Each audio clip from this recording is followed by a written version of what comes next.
My name is Callum. And more out today, Winton School. I'm Loralye. Welcome to N.E.W.S news for our period for 18th of June. Okay, we start the day with te kupu or te wiki. This week's word is tohuto, which is tohuto for macron. Mr. T's problem solving team, you have a lunchtime session today in the group room at 12:40. Thank you. And if you miss any notices, you can play the news again, or you can read all the notices in the text box.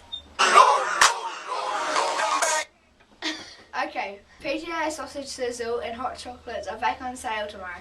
Yay! Remember to take your money to the library and get your stamps for your card.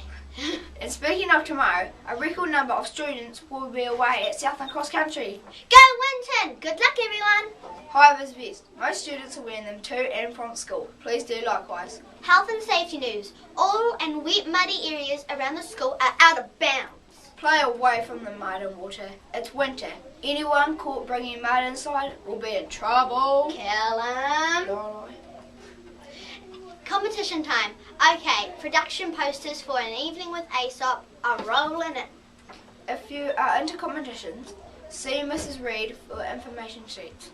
All posters need to be in by next Friday. Kia ora. Okay, birthday time. It's a big birthday for Patia Brown, who is turning 13. Happy birthday, Patia. Have a great day. Okay, thanks for tuning in. From everyone here at the N.E.W.S news team, ka kite popo. Stay clean, stay dry, and stay away from the mud, Winton School.